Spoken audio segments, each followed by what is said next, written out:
आज के इस वीडियो से हम लोग चालू करने वाले हैं जावा स्क्रिप्ट का एक नया सीरीज, जिसमें बिगिनर से लेकर एडवांस तक की सारी जावा स्क्रिप्ट को हम लोग कवर करेंगे आने वाले वीडियोस में। तो बने रहिए इस सीरीज के साथ। आज हम लोग देखने वाले हैं कि इसका हिस्ट्री क्या है, इसका यूज क्या है, ये इतना पॉपुलर क्यों है सॉफ्टवेयर इंजीनियरिंग में, और साथ ही साथ इसमें जो वेरिएबल्स होते हैं वो कितने टाइप्स के होते हैं, ये आज के इस वीडियो में हम लोग देखेंगे। तो चलिए शुरू करते हैं इस वीडियो को। तो सबसे पहले बात करते हैं कि ये बनाया कब गया था। तो ये 1995 में बैंडन एक जो सॉफ्टवेयर इंजीनियर थे उसके द्वारा बनाया गया था, और वो कहाँ काम करते थे, नेटस्केप जो कंपनी था वहां काम करते थे, और ये सिर्फ 10 दिन में बना दिया गया था इनके द्वारा। ये जो प्रोजेक्ट था वो 10 दिन में कंप्लीट कर दिया गया था बैंडन के द्वारा। और इसका इनिशियल जो नेम था वो मोका था, फिर बाद में इसको लाइव स्क्रिप्ट नाम से जाना गया, और फाइनली इसका नाम जावा स्क्रिप्ट कर दिया गया। और साथ ही साथ 1997 में इसका एक स्टैंडर्ड रूल आया जिसको हम लोग ECMA स्क्रिप्ट बोलते हैं। ECMA जो है वो इंटरनेशनली उसको रेगुलेट करता है कि जावा स्क्रिप्ट में जो सिंटैक्स होगा या तो उसमें कौन कौन से रूल अप्लाई होंगे, वो सब ECMA देखता है। इसी के साथ 2009 में ES5 इंट्रोड्यूस किया। जैसे इसमें स्ट्रिक्ट मोड आया था, स्ट्रिक्ट मोड क्या है वो आने वाले वीडियोस में हम लोग देखेंगे। इसी के साथ ES6 आया 2015 में, जिसमें मेजर फीचर क्या ऐड किया गया था, लेट और कॉन्स्ट और एरो फंक्शन, क्लासेस और प्रोमिसेस, ये सब कुछ हम लोग आने वाले वीडियोस में पढ़ेंगे। और 2016 में JavaScript has received a new ECMA script updates every year. मतलब 2016 के बाद हर साल कुछ ना कुछ अपडेट होता रहा है जावा स्क्रिप्ट में ECMA से। अब बात करते हैं जावा स्क्रिप्ट इतना पॉपुलर क्यों है। तो JavaScript is a high level dynamically typed programming language. तो ये जो है वो high level dynamically programmed language है। इसका यूज क्यों होता है? इसका यूज होता है वेबसाइट को इंटरैक्टिव, डायनेमिक और फंक्शनैलिटी ऐड करने में। तो ये फंक्शनैलिटी ऐड कैसे करता है, ये इंटरैक्टिव और डायनेमिक कैसे बनाता है। अब लेट सपोज हम लोग कोई वेबसाइट खोले, अब हम लोग चाहते हैं कि वो जो टेक्स्ट है वहां पे वो पिंक दिखे, या तो लेट सपोज सबसे बेस्ट एग्जांपल रहेगा कि हम लोग चैट सब लोग करते हैं इंस्टाग्राम पे थीम का ऑप्शन रहता है। वो थीम का ऑप्शन सबके लिए अपना अपना चॉइसेस कराता है। मैं कुछ और थीम लगाया हूँ, लेट सपोज मैं ग्रीन कलर का थीम चूज किया हूँ, आप पिंक कलर का चूज करेंगे, तो सबका प्रेफरेंस अलग अलग है। तो अब सबका प्रेफरेंस अलग अलग है, तो क्या सबके लिए हम लोग अलग अलग कोड लिखेंगे? तो नहीं, उसके लिए हम लोग क्या करेंगे, हम लोग जावा स्क्रिप्ट में उसका कोड लिखेंगे। उसका जो लॉजिक है उसको हम लोग जावा स्क्रिप्ट में लिखेंगे कि जैसे ही जो यूजर अगर ग्रीन कलर का थीम चाहता है तो ग्रीन कलर हो जाए, पिंक चाहता है तो पिंक हो जाए।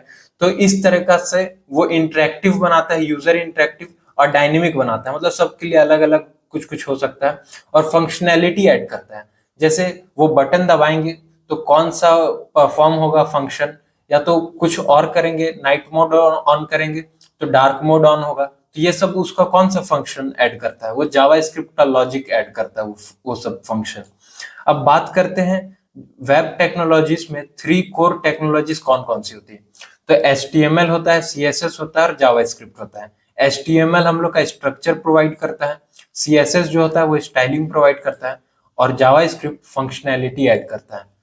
और इसी के साथ it runs in web browser and no server using Node.js। ये जो है जावा स्क्रिप्ट वो जो है वेब ब्राउजर पे रन करता है। जो वेब ब्राउजर पे कंसोल होता है वहां पे उसका आउटपुट आता है। अभी हम लोग देखेंगे जाके कंसोल क्या होता है। फिर इसी के साथ it is used for web, mobile, desktop and backend development. और इसका जो सबसे बड़ा फायदा होता है वो ये कि इससे हम लोग बैकएंड भी डिजाइन कर सकते हैं, फ्रंट एंड भी डिजाइन कर सकते हैं, मोबाइल एप्लीकेशन भी डिजाइन कर सकते हैं। तो ये बहुत ज्यादा वास्ट यूज केस है इसका, इसलिए इसको बहुत ज्यादा सीखा जाता है ताकि हम लोग एक ही लैंग्वेज सीख के बहुत सारा कोड लिख पाए। अब जाते हैं VS कोड पे और जावा स्क्रिप्ट का कोड लिखना सीखते हैं। तो सबसे पहले आ जाते हैं VS कोड पे। तो ये VS कोड मैं खोल लिया। अब यहाँ पे पहले आते हैं, और ये पहले से मैं HTML और CSS का फाइल खोल के रखा हूँ। अब यहाँ एक काम करते हैं, script.js नाम से एक फाइल बना लेते हैं। script.js बना लिया।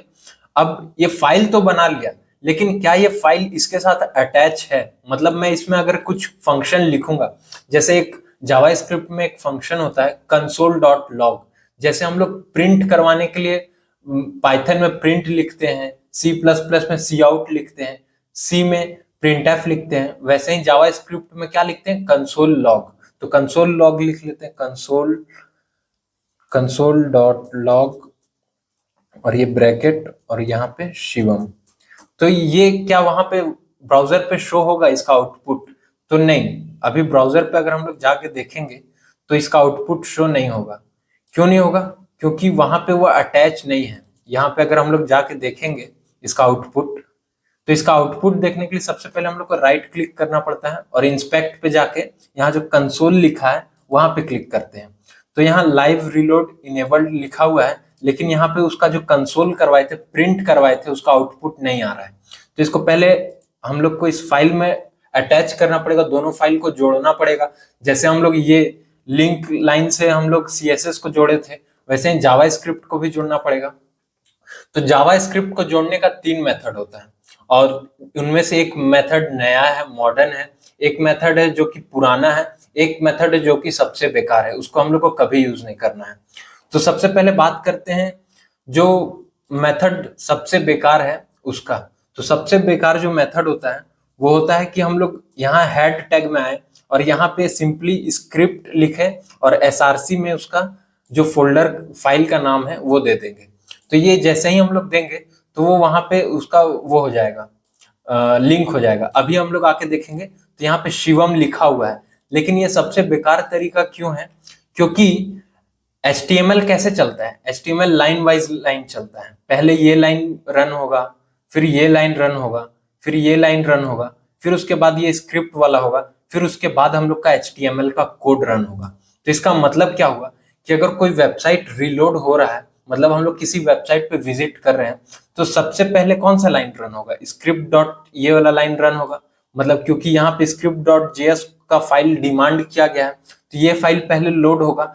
और ये जो script.js फाइल होता है वो बहुत हैवी साइज का होता है। मतलब अब इंस्टाग्राम हो गया या तो नेटफ्लिक्स हो गया, उसका script.js जो है वो बहुत बड़ा बड़ा हैवी फाइल होता है। तब जब हैवी फाइल को डाउनलोड करना है तो ऑफ कोर्स टाइम लगेगा, 2-3 सेकंड लगेगा, 1-2 सेकंड लगेगा, कितना भी टाइम तो लगेगा ना।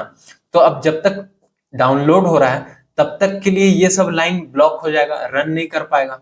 तो उससे दिक्कत क्या होगा? उससे दिक्कत ये होगा कि जैसे ही यूजर क्लिक करेगा तो सबसे पहले 2-3 सेकंड के लिए वेबसाइट रुक जाएगा, और जैसे ही वेबसाइट सब रुक जाता है वहां पे यूजर एक्सपीरियंस बहुत ज्यादा खराब हो जाता है और यूजर तुरंत लीव कर जाता है वेबसाइट को।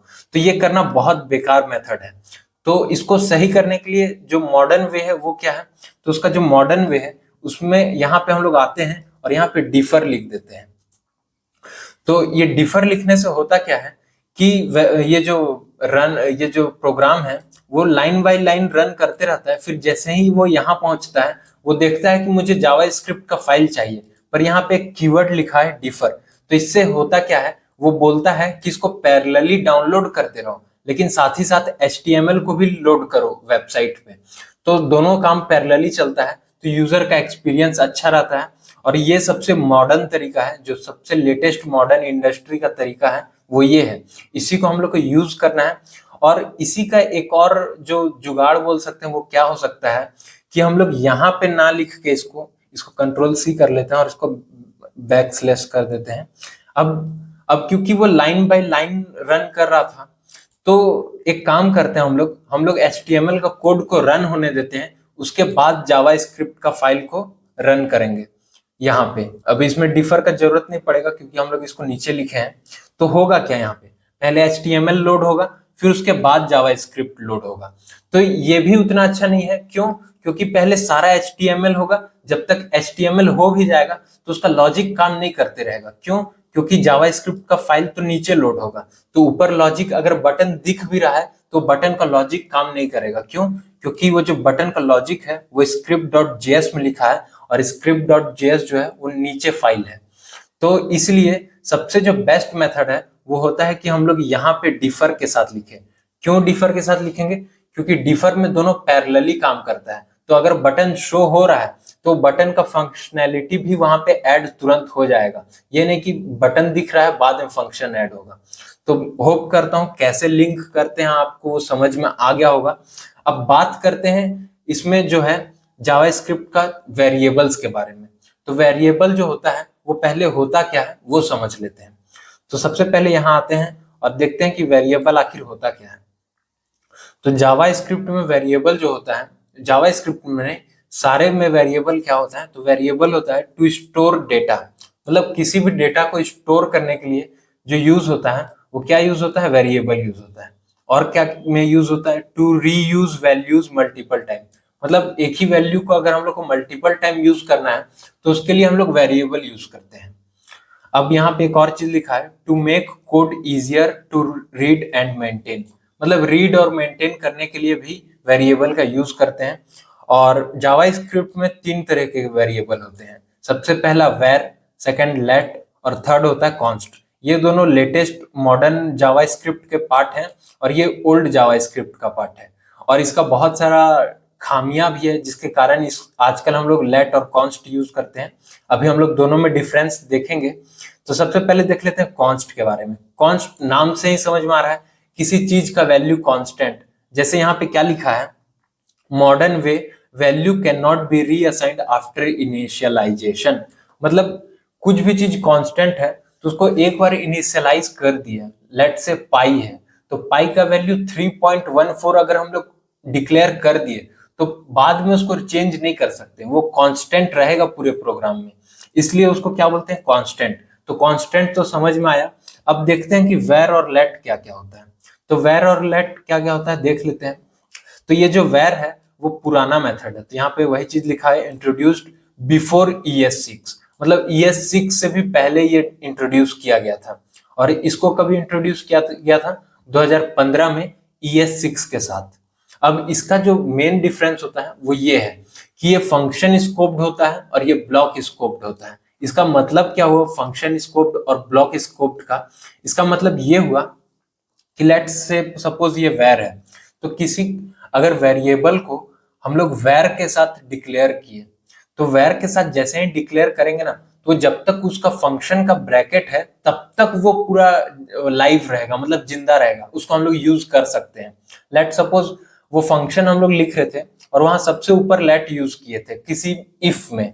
इफ जो कंडीशन होता है उसमें वेर से एक वेरिएबल बनाए थे और उसको हम लोग बाद में यूज कर रहे हैं फंक्शन में, इफ कंडीशन के बाद, तो भी वो हो जाएगा, मतलब हम लोग उसको यूज कर पाएंगे।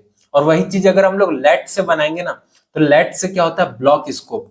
मतलब अगर हम लोग किसी वेरिएबल को बनाएंगे लेट से किसी इफ में और वो इफ किसके अंदर है, एक फंक्शन के अंदर है, तो इफ का जैसे ही ब्लॉक खत्म होगा ना उसके बाद वो वेरिएबल भूल जाएगा, मतलब मेमोरी से हट जाएगा। कंप्यूटर प्रोग्राम को पता ही नहीं चलेगा कि वो जो वेरिएबल था वो एग्जिस्ट करता है। तो लेट का ये फायदा होता है। और इसी के साथ साथ ये क्या होता है, can be redeclared in same scope. मतलब वही चीज एक ही स्कोप में बार बार रीडिक्लेयर किया जा सकता है। Can not be redeclared in same scope, मतलब एक ही स्कोप में बार बार वो रीडिक्लेयर नहीं कर सकता है। वेर में क्या होता है, बार बार हम लोग रीडिक्लेयर कर सकते हैं, मतलब एक वेरिएबल बनाए उसी को फिर से चेंज कर सकते हैं, तो वो कर सकते हैं इसमें और इसमें नहीं कर सकते हैं। कैन बी रीअसाइंड, मतलब ये रीअसाइन हो सकता है और ये भी रीअसाइन हो सकता है। अब इसमें हॉइस्टेड होता है और इनिशियलाइज विथ अनडिफाइंड। ये अभी हम लोग नेक्स्ट वीडियो में देखेंगे कि ये क्या होता है अनडिफाइंड और ये हॉइस्टिंग, इसको डिटेल में हम लोग देखेंगे नेक्स्ट वीडियो में। और इसमें टेम्पोरल डेड जोन बन जाता है। अब इसमें अवॉइड यूजिंग मॉडर्न जावास्क्रिप्ट, मतलब क्योंकि ये पुराना है तो अब मॉडर्न स्क्रिप्ट का जो नया फंक्शंस है वो यूज नहीं कर पाता है इससे बना हुआ वेरिएबल। और ये जो है वो सारा मॉडर्न स्क्रिप्ट जो है जावास्क्रिप्ट वो यूज कर पाता है। क्यों? क्योंकि ये नया है, तो नया चीज है, तो नया जो फंक्शन है जावा का बिल्ट इन, जावास्क्रिप्ट का बिल्ट इन, वो हम लोग यूज कर सकते हैं। अब जाते हैं और हम लोग कोड में लिख के समझ लेते हैं कि ये वेरिएबल आखिर होता क्या है, दिखता कैसा है। तो सबसे पहले हम लोग वेर से डिक्लेयर करते हैं। सबसे पहले आए और यहाँ where let suppose x is equals to, यहाँ पे मैं शिवम दे देता हूँ। अब यहाँ पे शिवम दे दिए। अब यहाँ पे आता हूं मैं और इसको प्रिंट करवा लेता हूँ। ये अभी अगर मैं जाके यहाँ पे देखूंगा तो यहाँ पे जो कंसोल में है, ये एक सेकेंड, ये कंसोल फिर से रिफ्रेश कर लेते हैं। तो कंसोल में यहाँ पे शिवम लिखा हुआ है। अब ये शिवम आ गया। अब क्योंकि हम लोग पढ़े थे अभी कि जो वैर होता है उसमें हम लोग रीडिक्लेयर कर सकते हैं, तो यहाँ फिर से रीडिक्लेयर करते हैं एक्स को। तो वैर एक्स इज इक्वल्स टू, और यहाँ पे लेट सपोज इस पर हम लोग एबीसीडी दे देते हैं। तो अभी आउटपुट में क्या आना चाहिए, क्योंकि ये जो लेटेस्ट है वो आना चाहिए। क्यों? क्योंकि हम लोग फिर से रीडिफाइन कर दिए हैं वो वेरिएबल को। तो अभी अगर हम लोग जाके देखेंगे तो यहाँ पे एबीसीडी आया है, तो इसका मतलब है कि वो काम कर रहा है। अब जाते हैं और लेट का यूज देखते हैं। तो यहाँ पे आए हम लोग और लेट लिखते हैं। अब लेट लिखे, let x is equals to यहाँ पे हम लोग 1 2 3 डाल देते हैं। अब यहाँ पे हम लोग आएंगे तो यहाँ पे क्या लिख रहा है, x इज ऑलरेडी डिफाइंड। एक सेकंड, यहाँ पे जो लेट है, लेट से सिर्फ एक ही बार डिक्लेयर हो सकता है और वो पहले डिक्लेयर हो चुका है। तो लेट सपोज इसको हम लोग दे देते हैं A B. Let A B is equals to 1 2 3। अभी हम लोग यहाँ पे जाएंगे तो इसको कंसोल हम लोग नहीं करवाए हैं, इसको कंसोल करवा लेते हैं, कंट्रोल सी, और यहाँ पे प्रिंट करवा लेते हैं ए बी। ये सब जो हम लोग कंसोल करवा रहे हैं इसका आउटपुट कहाँ दिखते हैं, हम लोग आउटपुट जो है यहाँ पे कंसोल पे देखते हैं। तो यहाँ पे 1 2 3 आ गया है। अब एक काम करते हैं, इसको फिर से रीडिक्लेयर करके देखते हैं क्या ये रीडिक्लेयर हो पा रहा है, क्योंकि यहाँ पे तो जो वैर से जो हम लोग किए थे वो रीडिक्लेयर हो जा रहा था, यहाँ पे चेंज हो गया था, एबीसीडी आ रहा था। अभी अगर हम लोग देखेंगे, यहाँ पे आते हैं और इसको हम लोग लेट सपोज कर देते हैं सिर्फ 1 2 3 4 5 कर देते हैं।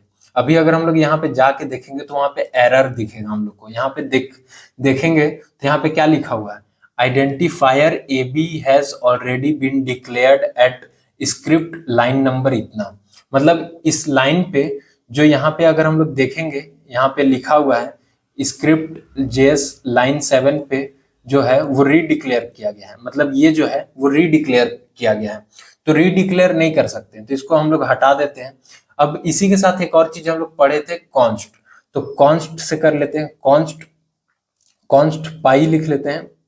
Const pi is equals to 3.14। अब ये हो गया है यहाँ पे। अब इसको एक काम करते हैं, पाई को प्रिंट कर लेते हैं, कंसोल डॉट लॉग। अब इसको पाई प्रिंट कर लेते हैं, पाई। अभी अगर हम लोग यहाँ पे जाके देखेंगे तो यहाँ 3.14 प्रिंट हो गया है। अब कॉन्स्ट भी रीडिक्लेयर नहीं हो सकता है, तो इसको फिर से हम लोग करके देख लेते हैं क्या ये रीडिक्लेयर हो रहा है। तो अगर यहाँ पे एरर आया, इसका मतलब है कि वो डिक्लेयर नहीं हो रहा है। तो अभी पाई का वैल्यू लेट सपोज हम लोग 4 कर देते हैं। तो अभी देखते हैं कि 4 आता है कि एरर आता है। तो वहां पे हम लोग देखेंगे तो वहां पे एरर आ रहा है। कौन से लाइन नंबर पे? लाइन नंबर 10 पे एरर आ रहा है। तो यहाँ पे लाइन नंबर 10 क्या है, कॉन्स्ट को रीडिक्लेयर किया। तो मैं होप करता हूँ आपको समझ में आया होगा कि जो वैर है उसको हम लोग रीडिक्लेयर कर सकते हैं और लेट और कॉन्स्ट को रीडिक्लेयर नहीं कर सकते हैं। इसी के साथ अगर आपको वीडियो अच्छा लगा हो तो आप वीडियो को लाइक कर सकते हैं। किसी भी चीज का डाउट होगा तो आप वो पूछ सकते हैं, और बने रहिए इस जावास्क्रिप्ट के सीरीज में, क्योंकि हम लोग फुल डिटेल में देखने वाले हैं सारा कुछ। तो थैंक यू।